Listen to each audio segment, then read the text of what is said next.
ልጅ ዳውድ የሚለውን ሰምተን እንመለስ።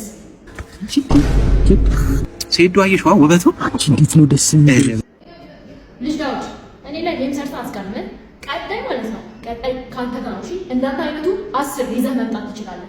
ቀጣይ ይሄን ፋይል ልጨርስ ካንተ ጋር ብቻ ነው የምገባው። አድርሱለት ለልጅ ዳውድ ማለት ነው። እየቀለድኩ እንዳይመስል የምሬ ነው። ቀጣይ ኩለት ካንተ ጋር ነው። በቃ ንገር ያኔ ማለት ነው። ያቺ ሲኒ እንደዚህ እየጠጣህባት የነበረው ሲኒ ይዘህ ትመጣለህ እንዳትረሳው። ስማ ማንም አያስጥልህ። የሴዶ ጓደኛ ነኝ ብለህ ነው። እሱም ቢሆን አያስጥልህ። ጠብቅ